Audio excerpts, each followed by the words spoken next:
لیکن اگر ایسی سچویشن ہوئی اور جو عدالت ہے احتساب عدالت نے ان کی ضمانت خارج کر دی تو پھر ان کی گرفتاری بھی ہو سکتی ہے، لیکن اس کے امکانات بظاہر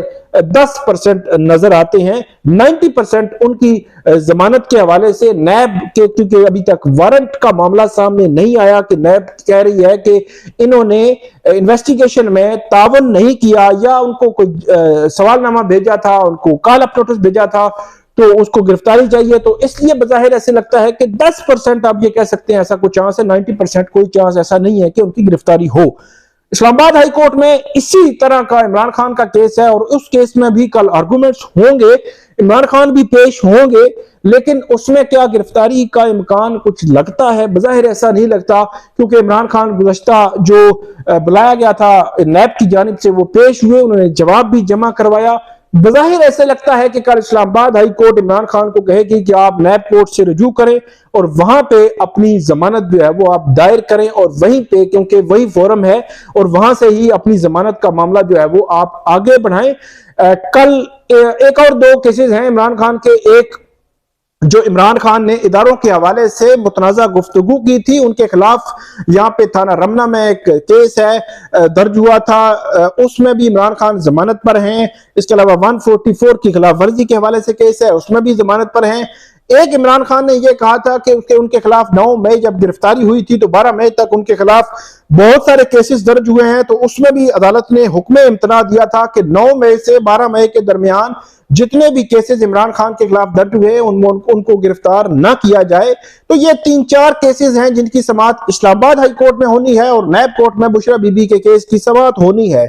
کل آپ یہ کہیں کہ بالکل کیٹیگوریکلی کہ کل کسی کیس میں گرفتاری، ضمانت خارج ہونے پر گرفتاری ہو سکتی ہے یا نہیں ہو سکتی، بظاہر مجھے نہیں لگتا کہ گرفتاری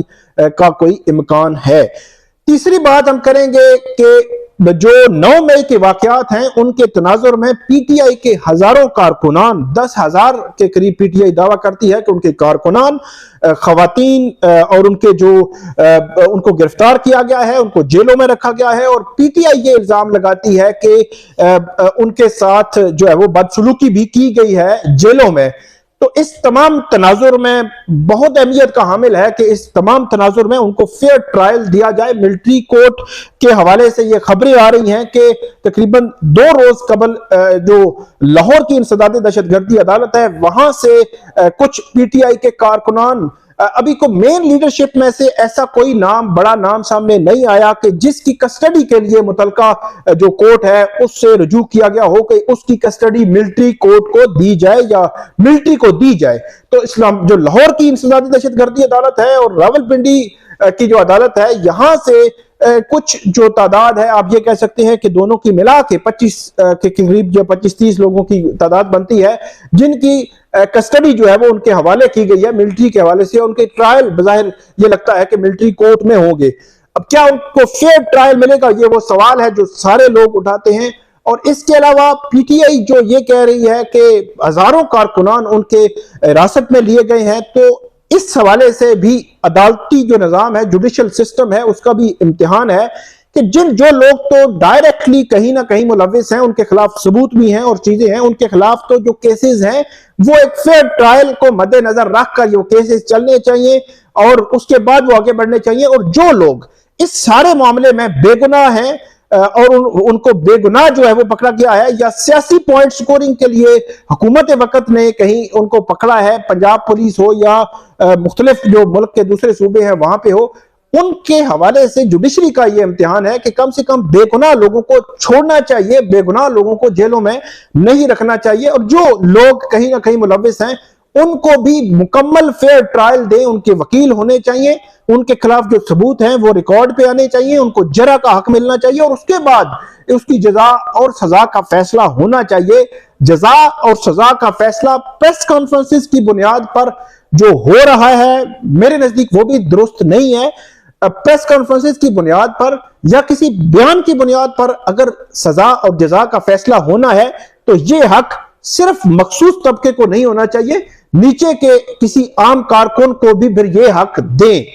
اگر عام کارکن کو یہ حق حاصل نہیں ہے تو کسی بڑے کو بھی یہ حق حاصل نہیں ہونا چاہیے. قانون سب کے لیے برابر ہونا چاہیے. جزا سزا کا جو نظام ہے وہ سب کے لیے جو ہے وہ برابر ہونا چاہیے اور ایکولی سب کے ٹریٹ کرنا چاہیے. تو یہ تھی آج کی 3 خبریں جن کے حوالے سے میں نے آپ کو بتایا. آئندہ بھی ہم آپ کو اپڈیٹ کرتے رہیں گے. آپ ہمیں فیڈ بیک ضرور دیجیے گا. اللہ حافظ.